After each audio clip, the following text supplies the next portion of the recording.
Nitong nakaraang linggo lang, maraming nag-celebrate ng pagpasa nila sa mga licensure examination.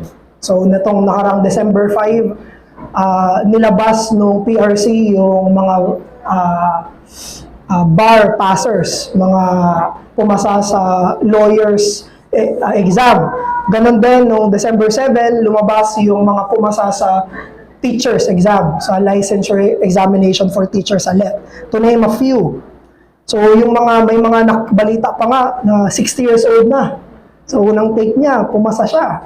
Meron naman mga hindi alam ng magulang niya na nag-take sila, tapos pumasa sila. So, mula dun sa mga kwento na yun, nakita natin na yung mga pinaghirapan nila ay nagkaroon din ng bunga. Pero kung tatanungin natin yung parehong tanong na yun o parehong pag-iisip na yun, paano naman sa Ebanghelyong Ministeryo? Paano naman yung mga buwan at mga taon ng pagtatrabaho para sa usapin ng Ebanghelyo? Pinanalangin mo yung mga tao na maligtas, nagpakapagod ka para turuan sila sa usapin ng Ebanghelyo.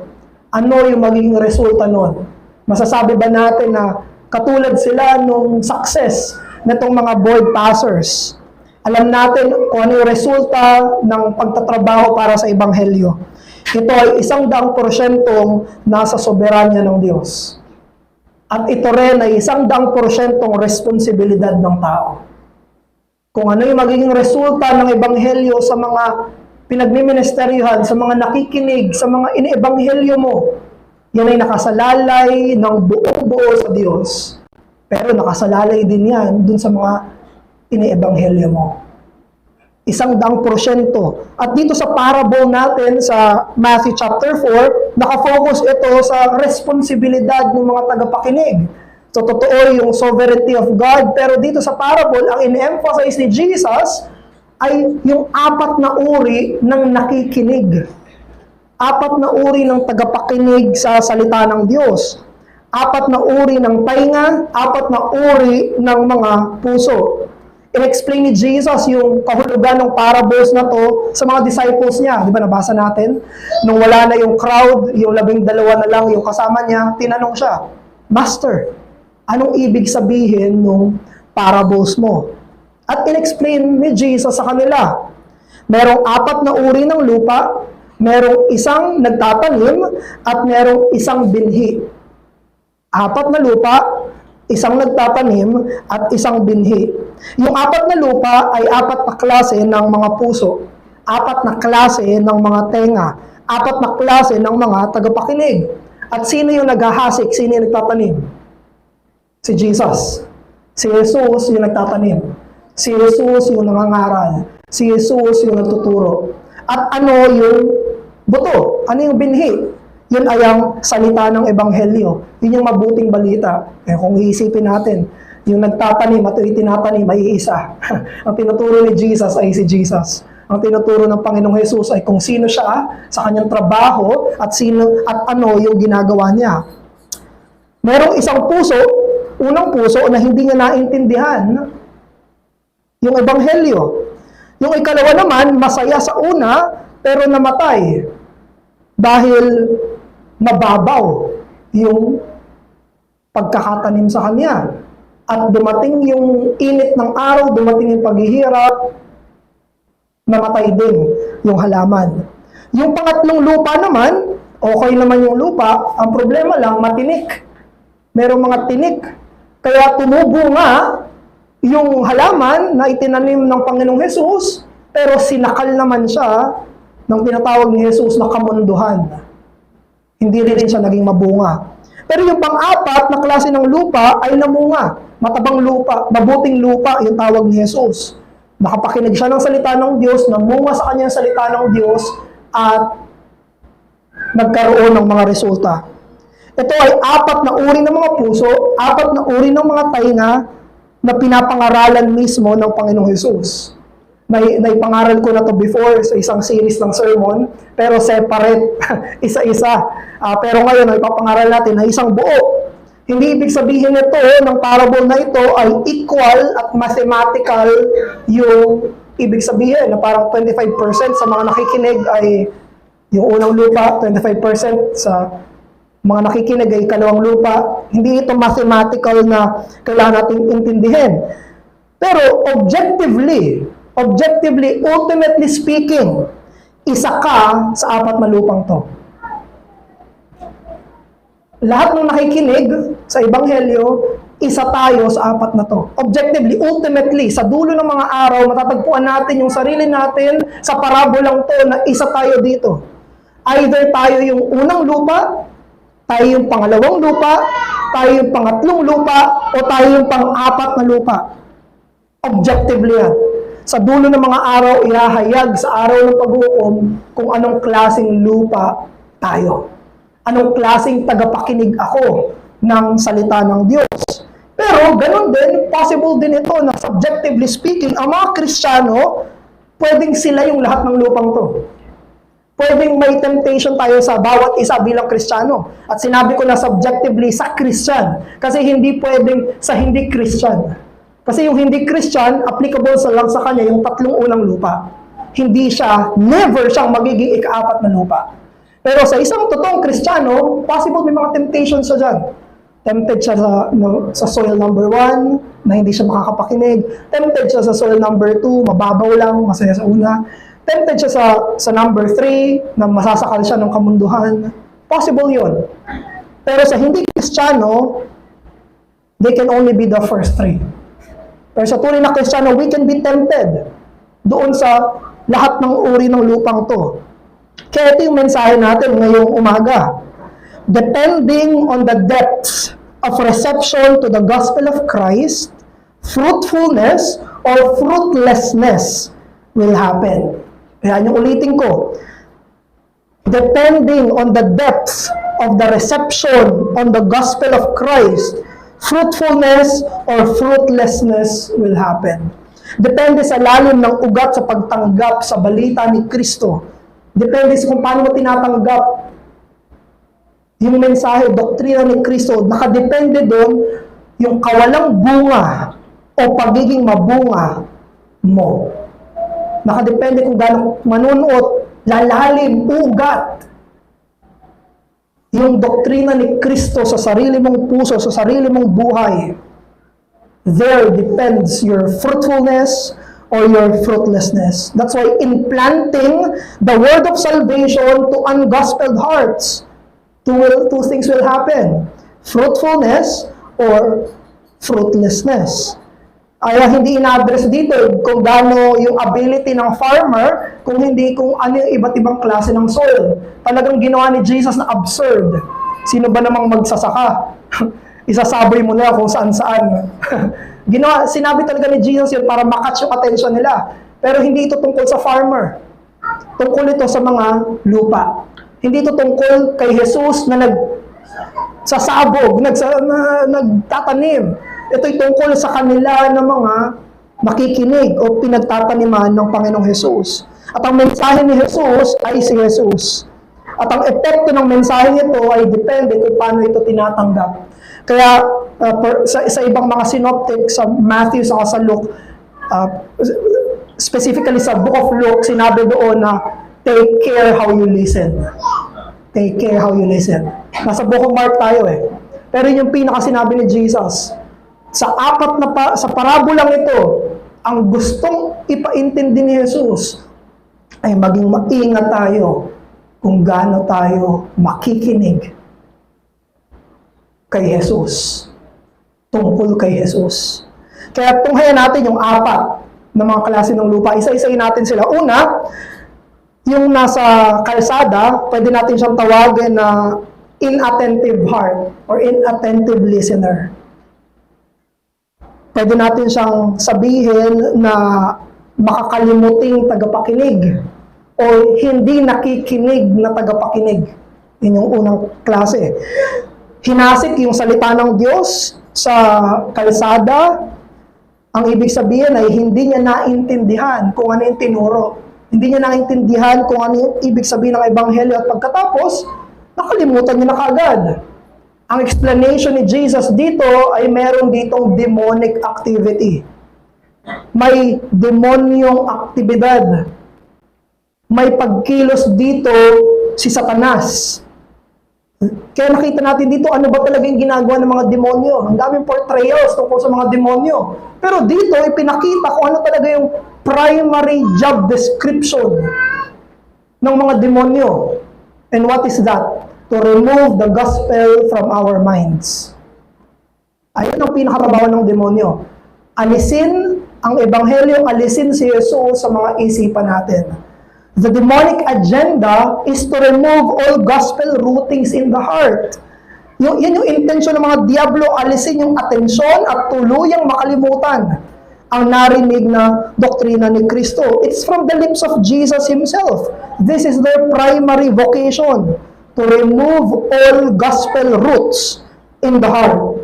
Diba sabi ni Apostle Paul sa 2 Corinthians chapter 2 verse 11, so that we would not be outwitted by Satan, for we are not ignorant of his devices. Hindi tayo mangmang sa mga plano, strategy, tactics ni Satan. At ano yung mga tactics ni Satan? Ano yung mga strategies ni Satan? Ang pinaka ginagawa niya ng mga demonyo ay alisin sa isipan natin si Jesus. Makalimutan si Jesus. Makalimutan yung tinuturo tungkol sa Kanya. Yan ang pangunahing trabaho ng mga demonyo. Is tayo sa Pilipinas, ang madalas na sinasabi ng mga nanay natin, ng mga bata pa tayo, pag pinapagalitan tayo, pumapasok sa isang tenga mo, tapos lalabas naman sa kabila. Palagi natin naririnig yan. Pasok sa isang tenga, labas sa kabila. Ibig sabihin yan, pagiging inattentive. Ibig sabihin yan, pagkalimot, na parang hindi mo narinig. But that is what Jesus is saying regarding the ministry of demons. Trabaho nila na pumasok sa isang tenga mo ang ebanghelyo at lumabas sa kabilang tenga mo ang ebanghelyo na parang walang nangyari. That's their job. That's what they love. That's what they want for you. That's what they want for every one of us here now. Ito ang ministeryo ng mga demonyo. It's a ministry of inattentiveness. Ministry of forgetfulness. Yan ang gusto nila mangyari. Na pag-uwi mo ng bahay pagkatapos ng pangangaral, parang wala na. Wala na. Hindi mo na maalala. Wala ka na maalala tungkol sa ebanghelyo. Na totally blank na. That's their ministry. At alam mong gustong gawin ng mga demonyo, ipaalala sa iyo kung ano yung mga hindi mahalaga. Takpan. Lahat ipapaalala sa iyo. Huwag lang si Jesus. Lahat na isipin mo, lahat na pagkaabalahan mo, lahat na tutukan mo, maging very, very, very attentive ka. Very focused sa iba't ibang mga bagay. But when it comes to hearing Jesus, hindi naman kailangan masyadong focus dyan. Pagdating sa iba't ibang mga bagay, kapag nanonood ka ng TikTok, focus ka. Pag nanonood ka ng Facebook videos, talagang hindi ka mapakailaman. Kapag nababasa ka ng manga, tutok na tutok ka. Kapag nanonood ka ng anime, ng mga vloggers, ng mga movies, o ng iba mo pang mga pinagkakabalahan, walang pwedeng umistorbo sa'yo. Pero paano kapag nakikinig ka ng salita ng Diyos? Do you have the same attentiveness? Do you have the same retention in your mind? Na kapag sa iba natin pinagkakabalahan, may comment pa. Nakikipagtalo pa sa iba sa kung ano yung katotohanan tungkol sa anime na yon. Talagang ang daming opinion. How about Jesus? How about the doctrine of the gospel? Hindi maalis sa isip natin yung ibang bagay. Paano pa yung salitang ebanghelyo?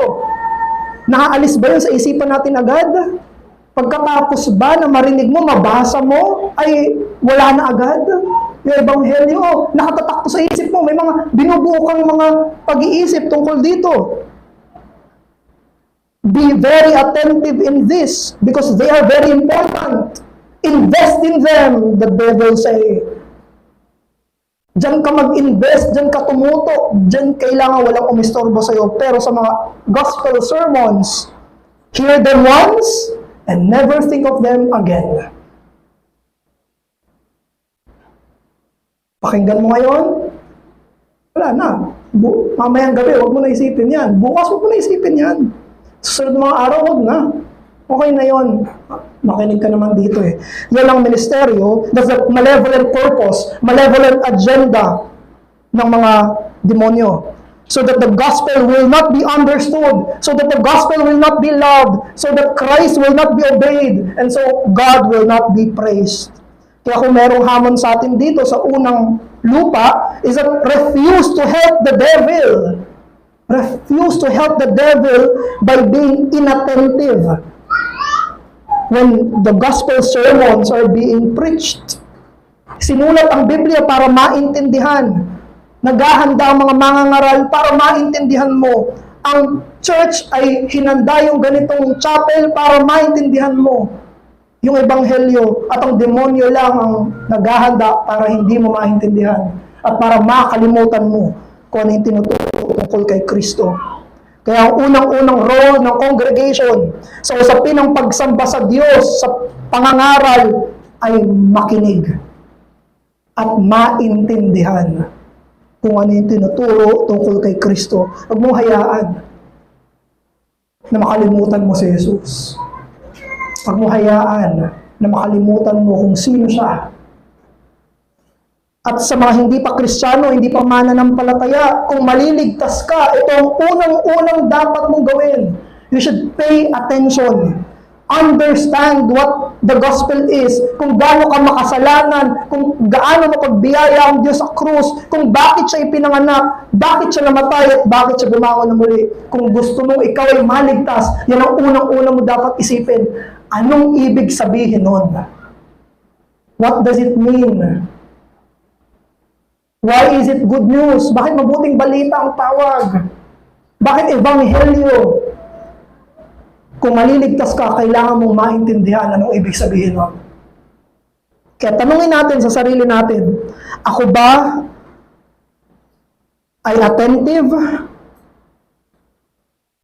o neglectful listener? Those who have ears to hear, let them hear. Pangalawa, yung shallow listener. Tinawag natin siya na shallow listener kahit na ang tawag sa kanya ay rocky ground. Mababaw siya kasi puro bato yung ilalim.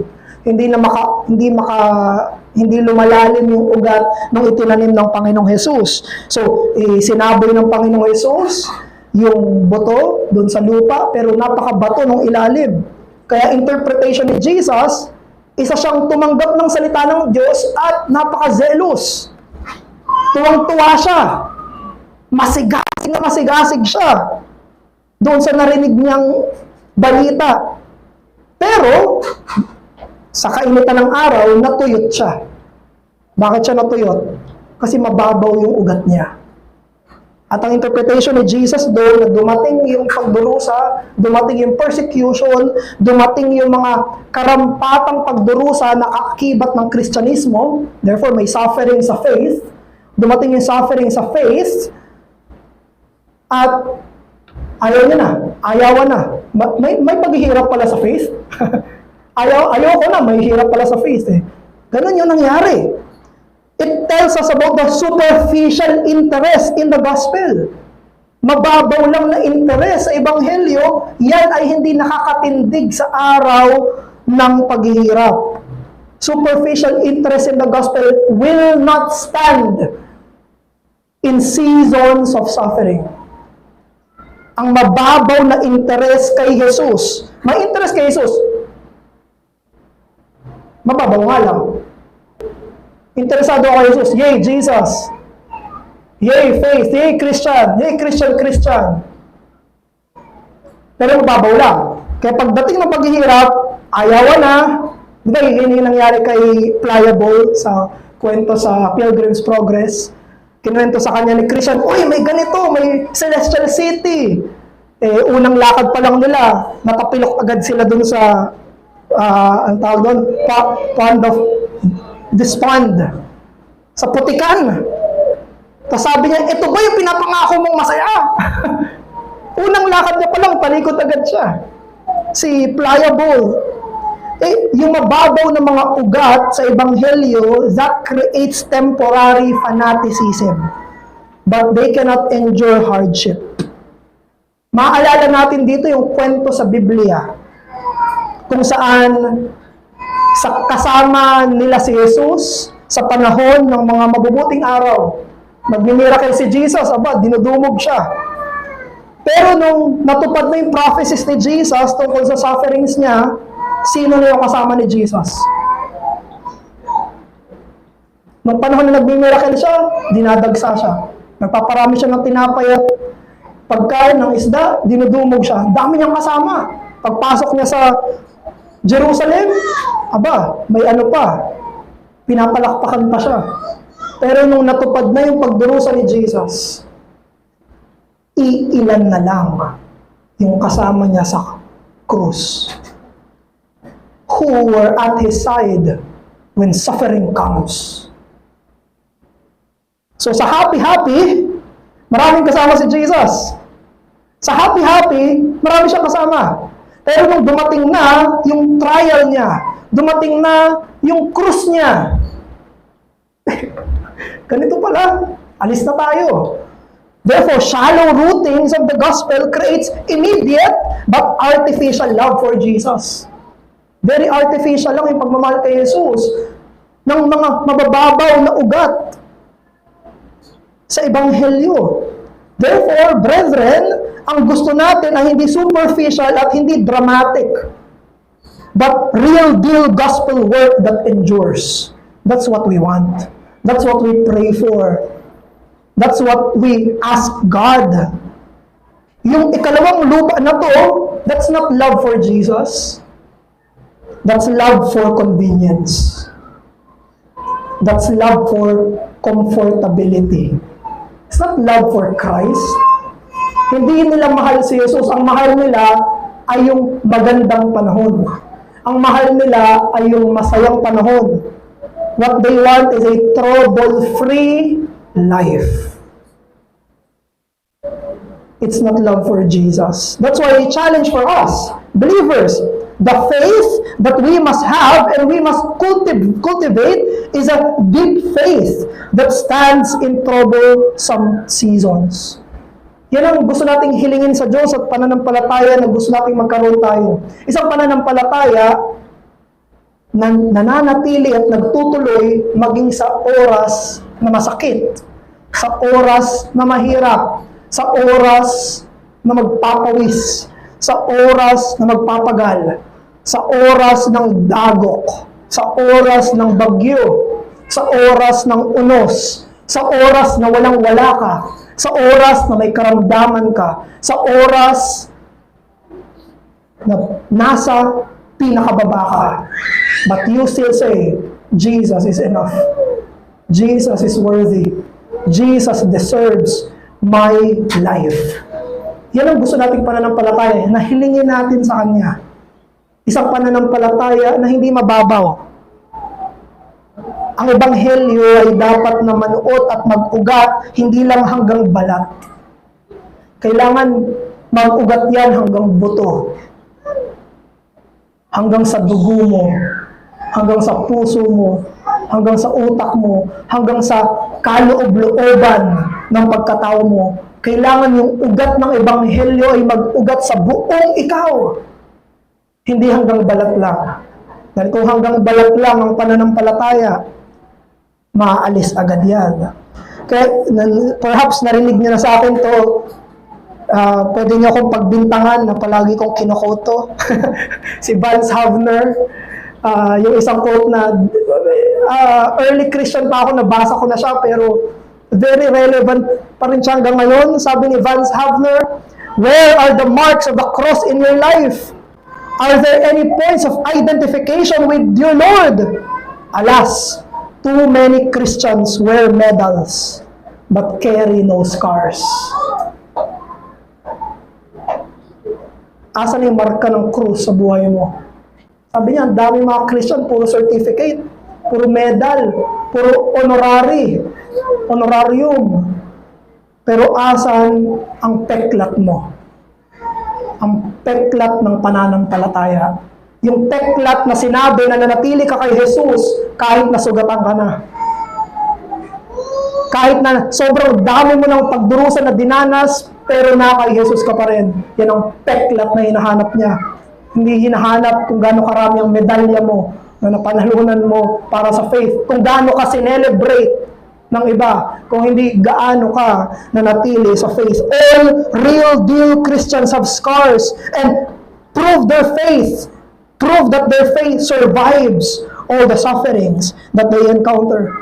At para din sa mga hindi pa Christian, para sa mga mga bata, mga hindi pa mananampalataya, pag tinatawag namin kayo sa ebanghelyo, hindi kami tumatawag sa inyo ng isang beses na desisyon lang.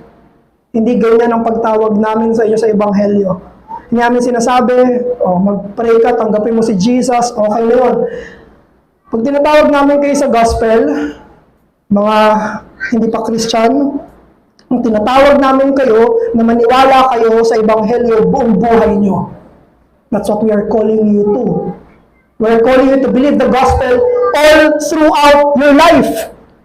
We're calling you to repent all throughout your life, even in unhappy and painful times. Yan ang panawagan ng ebanghelyo. Na magsisi ka kahit ikaw rin yung sasaktan. Magsisi ka kahit ikaw ay nahihirapan. Kumapit ko pa rin kay Kristo kahit na nagdurusa ka. Yan ang panawagan namin sa inyo. Hindi namin kayo tinatawagan katulad ng ibang mga evangelists, katulad ng ibang mga churches na just believe in Jesus now. No! Believe in Jesus all your life. Even during the hard seasons. Kaya sa atin, para sa ating lahat, tanungin natin ang sarili natin, ako ba ay mababaw na tagapakinig? Am I a shallow listener? Those with ears to hear, let them hear. Pangatlo, makamundong tagapakinig, worthy listener. Itong pangatlong soil na kinuwento ni Jesus ay maganda naman yung lupa, pero meron lang tinik. So naghasik si Jesus ng mensahe niya, pero ang nangyari, of course, ang mangyari, sinakal ng tinik yung kanyang pagtubo. It is worldliness that made it unfruitful. Anong interpretation ni Jesus dito sa unfruitfulness? The worries in this life, the deceitfulness of riches, at yung mga pakialam dito sa mundong to. Pwede ako magbigay ng 1,000 qualification para sabihin na hindi naman masama ang mundo, hindi masama ang pera. Pwede natin sabihin yan. Pero at the end of the day, kung yung mga alalahanin na yun, yung mga pansamantala dito sa mundong to, ang sumasakal sa ebanghelyo, ikatlong lupa yan. Kung yung mga legitimate things na yan, mga mabubuting bagay dito sa mundo, ay nangingibabaw kesa kay Jesus, sumasakal yan. The worries of this life, deceitfulness of wealth, and desire for other things. Jesus is talking about excessive interest in this life. Na buong-buo ang na word na natutunan ko sa mga Puritans, inordinate. Hindi tama. Sobra na. Labis na napakialam dito sa sanlibutan. There is such a thing as excessive interest in this life. There is healthy interest, of course, pero may excessive. Sumusobra na sa pakialam dito sa buhay na ito. And that is what suffocates the gospel in the heart. Ang kamunduhan ang sumasakal sa nakatanim na ebanghelyo sa puso. That's why some can be very, very promising Christians until they taste success. Marami ang napaka-promising na mga Kristiyano, pero biglang nagtagumpay sa buhay.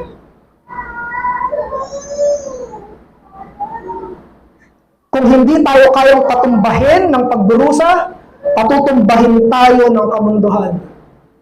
Kung hindi tayo kayang patumbahin ng sakit, patutumbahin tayo ng kasiyahan sa mundong ito. Everything is against the faith. Kung hindi papatumbahin ng kalungkutan, papatumbahin ka ng saya sa sanlibutan.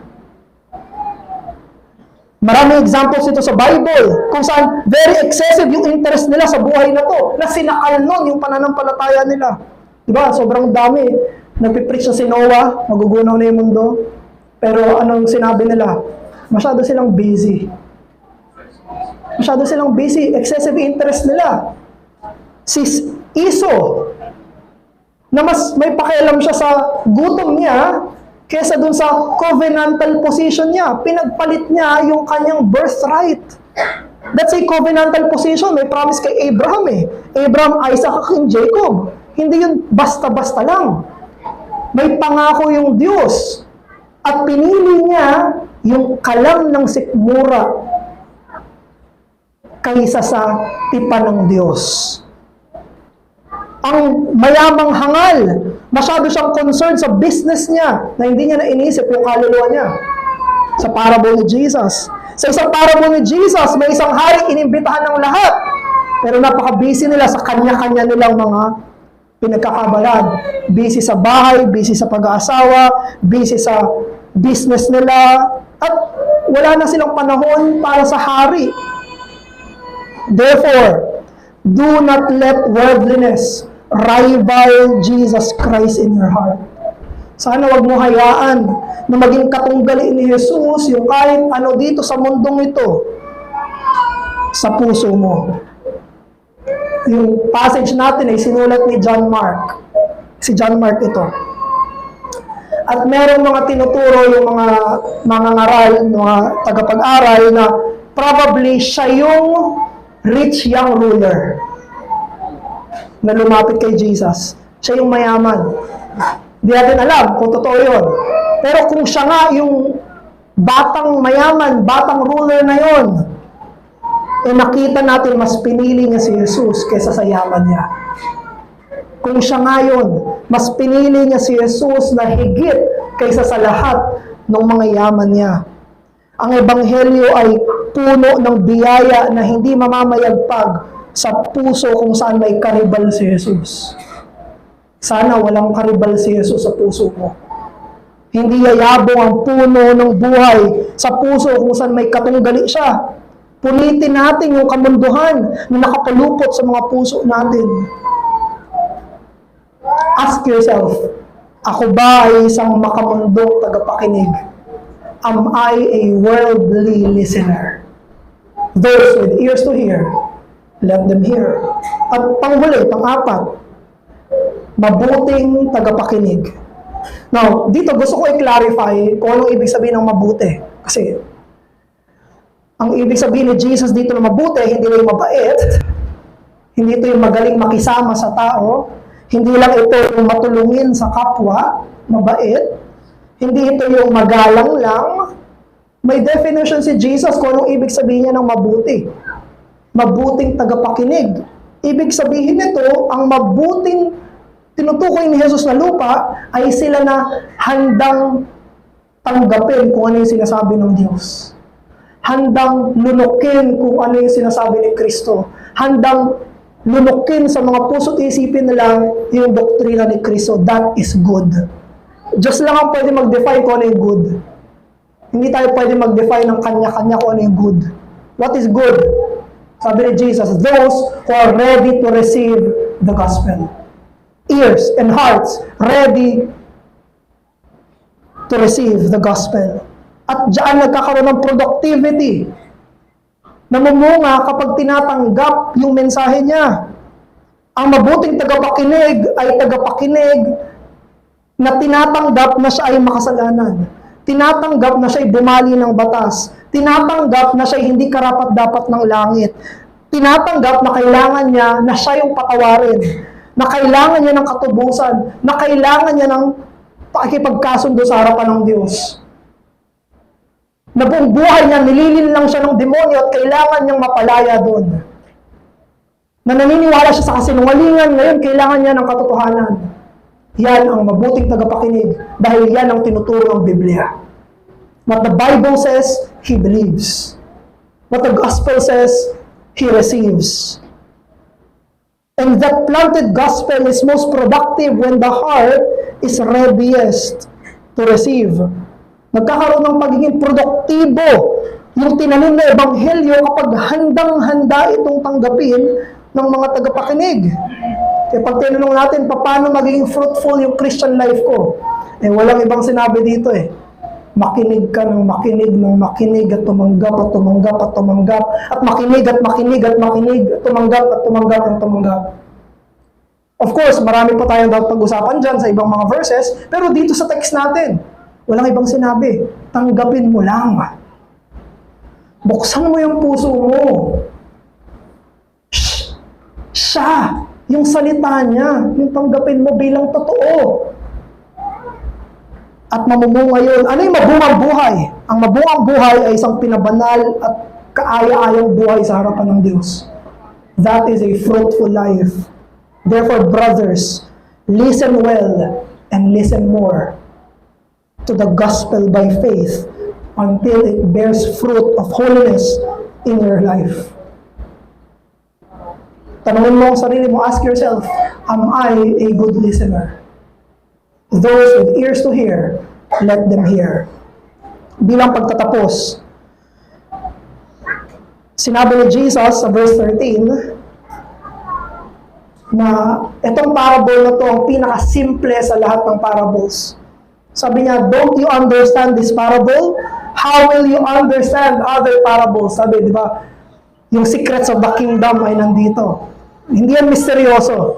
Ang ibig lang sabihin ni Jesus, itong parabolang ito ang pinaka-basic.